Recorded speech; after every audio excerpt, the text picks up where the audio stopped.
class of 2022 please join me in welcoming actor, comedian, Dr. Ken Jeong.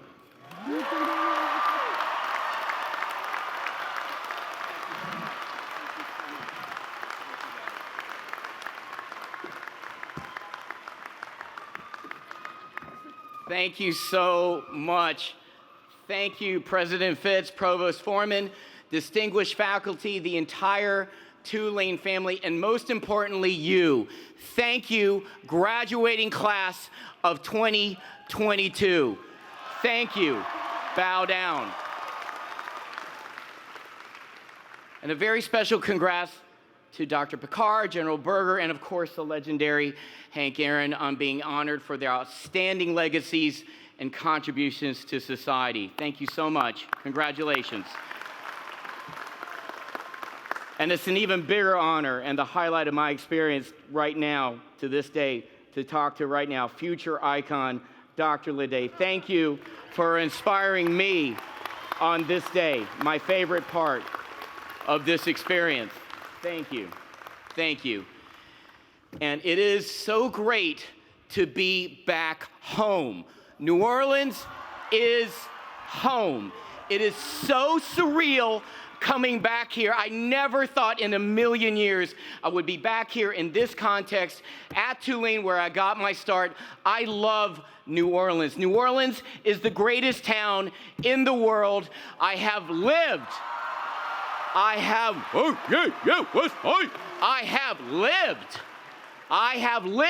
and passed out here for many years. Truth. The memories I have completely forgotten. And to the Green Wave scholars who just staggered in from the boot, we're taping this just in case you don't remember. So, all good. Take a nap. It ain't gonna hurt my feelings. My life, I was born in Detroit, but I grew up in North Carolina. My life may have begun in North Carolina, but my livelihood began in New Orleans, and I truly owe all of my success professionally and personally to this town, because if it wasn't for my experiences here, I wouldn't be where I am today.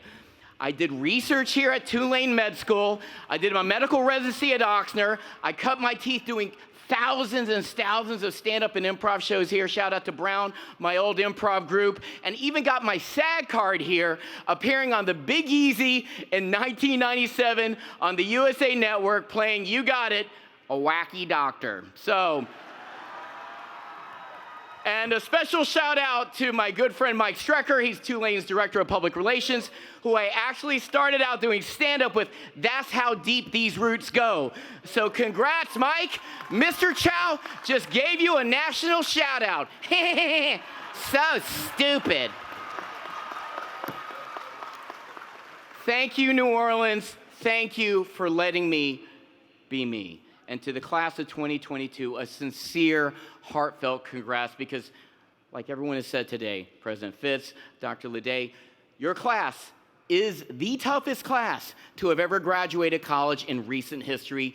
You started out your sophomore year when the pandemic began. You survived COVID, hurricanes, lockdown, online classes. You've gone through vaccines, Omicron, BA2. You have been through so much and have come out stronger for the experience, and now you're here. You're graduating and more than ready to face the real world, because you already have. You have persisted, and I salute you. Congratulations.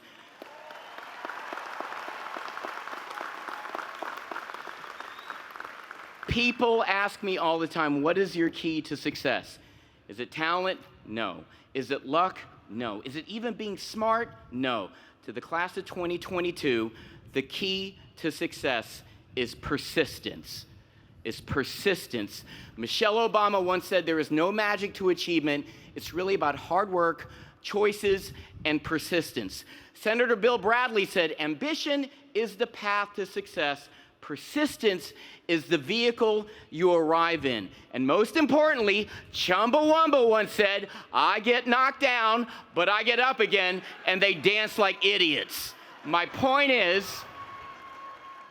the key to success is persistence, and I've learned the art of persistence while living here in New Orleans. And give it up for President Fitz. I didn't know he was a DJ, for God's sake. Jeez Louise. Steve Aoki, give a run for her money, you know what I mean? I mean, you gotta persist, right, President Fitz? That's kind of a rhyming beat, you know? So you're a persister, mister, and so is your sister. Want to get together and play some Twister? I better stop. The sun's giving me a blister.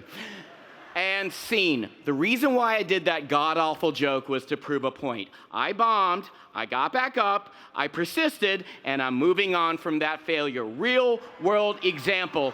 Dig it.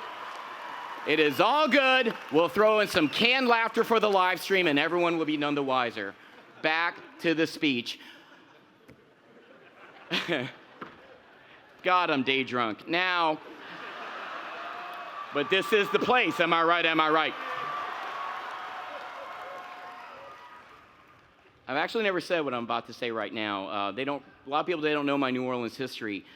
Real talk, I came to New Orleans in personal turmoil. I was in med school at UNC, boo, I went to Duke. And the reason why I came to Tulane was because I was burned out. I wasn't doing well in med school, and unlike Dr. Leday, I was close to failing out. In fact, I did fail. I had not only failed my first step of my medical board exam, I also failed my second step. It was the first time I really failed in my life when it counted, twice. And I was taught all my life as a kid not to fail. If you fail, you're a failure. You're a failure. And I tell you, those standardized tests are culturally biased, okay? Against people who don't study very hard. Now, it's a criminal. It's criminal.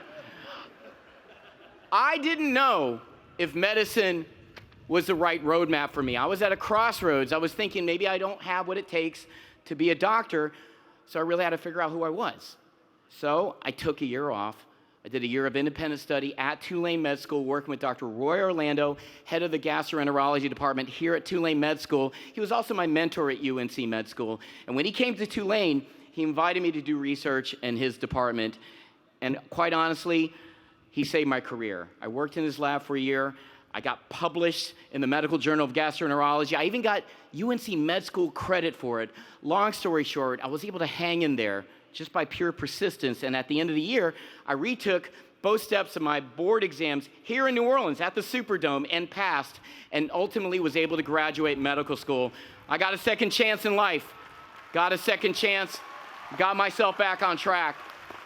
And true to God, I love New Orleans so much, I decided to stay here and do my internal medicine residency at Oxnard to become a full-fledged physician here in New Orleans. And it all began with Dr. Orlando and Tulane Med School for giving me a second chance in life. And from the bottom of my heart, thank you, Tulane. Thank you so much.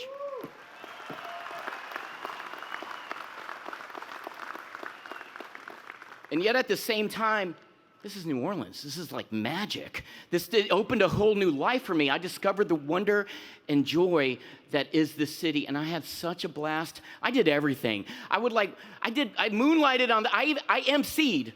I had a job emceeing on weekends at the Cat's Meow karaoke bar. Real talk, on weekends. Honestly, I wish I worked there right now, because as a graduation gift to you, I would let you all sing Mr. Brightside one by one all night long. And I am sick of that song, and that's how much I love you guys. So, New Orleans was where I really cultivated and deepened my love, not only of medicine, but of stand-up comedy, improv. I'd first started doing acting and theater at Duke, and I fell in love with it, and I pursued it way more deeply here. I performed at so many venues that they're not here anymore, but I give a shout out to Movie Pictures Mid-City, where I performed with Brown every Saturday night for years. It's one of the most inspiring times of my life. I made lifelong friends, and at the same time, I was learning and immersing myself in the art of stand-up, improv, and comedy. And although there wasn't a comedy club per se in New Orleans at that time, I did so many multiple one-off spots. Shout out to, rest in peace, to Amberjacks on Lakeshore Drive, a True Brew Cafe in the business district, and all over, like various venues all over Metairie and West Bank, constantly heckled by drunks who just wanted to hear some jazz. Now, ultimately, in '95, like President Fitz said, I won the Big Easy Laugh-Off at the Orpheum Theater, and the judges were Bud Freeman, founder of the Improv Comedy Club, and the late Brandon Tartikoff, former NBC president. And that, here in New Orleans, was my big break. And because of that, I got to perform in Hollywood. 2 years later, I moved to LA fully qualified, thick-skinned, and ready to pursue my comedy dreams as well. So if you think about it, it's only because of New Orleans I was able to persist and become both a doctor and a comedian. I always had the potential to do both. I had the tools, but it doesn't matter if you have the tools. If you don't know what to do with them, it's useless. So to the class of 2022, find out who you are first, just like I did in New Orleans. I cultivated both, all because of New Orleans. And some you probably thinking, you ultimately became a comedian anyway, so why does it matter that you even became a doctor? It matters everything. Because in life, if you quit one thing, what's to say I wouldn't quit my next thing? What's to say I wouldn't quit being a comedian? There is so much rejection and failure in Hollywood, far more than in any other profession. It's not comedy. Persistence is my greatest talent. Never give up. Never close the door on your life. Always persist.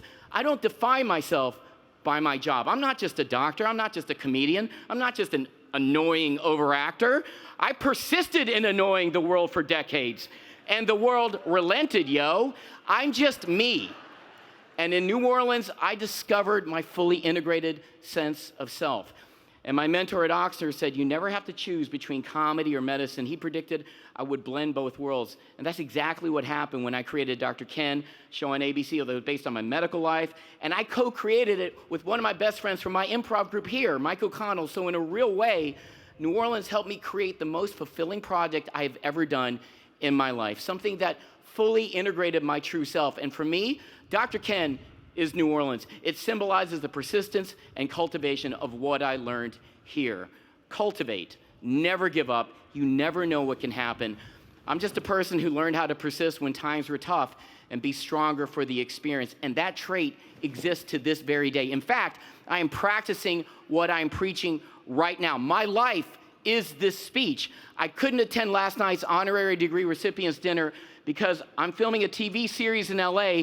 Sorry, I cannot disclose what it is. After Party on Apple Plus Season 1 currently streaming. But I was determined to get here this morning no matter what. I took a red-eye flight. I am operating on zero sleep because nothing is more important to me than talking to you now. Persist. Never give up. Then pass out on your return flight. I challenge you, the graduating class of 2022, to find your toughness, cultivate your love for what you do, and never give up. This world is tough, has obstacles. People get in their own way of their own success all the time. I see it so many times. I'm telling you, don't get in your own way. How? Persist.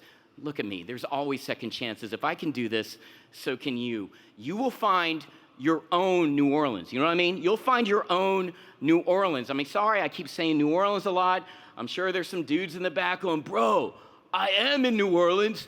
I'm graduating from a college in New Orleans. So what do you mean, Mr. Chow? Find your own New Orleans?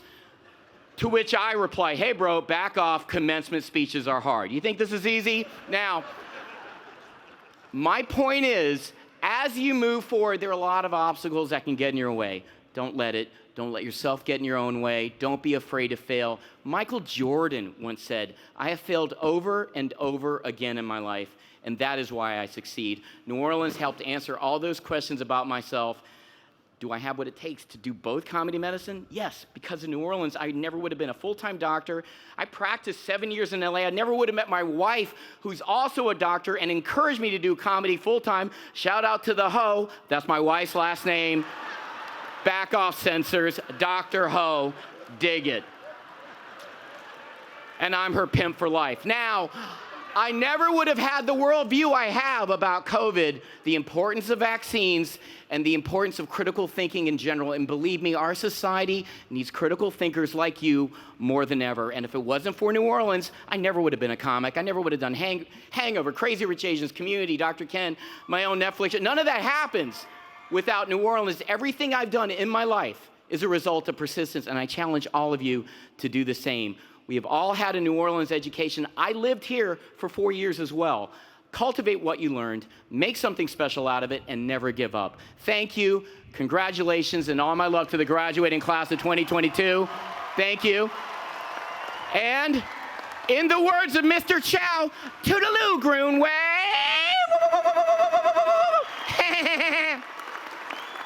Thank you.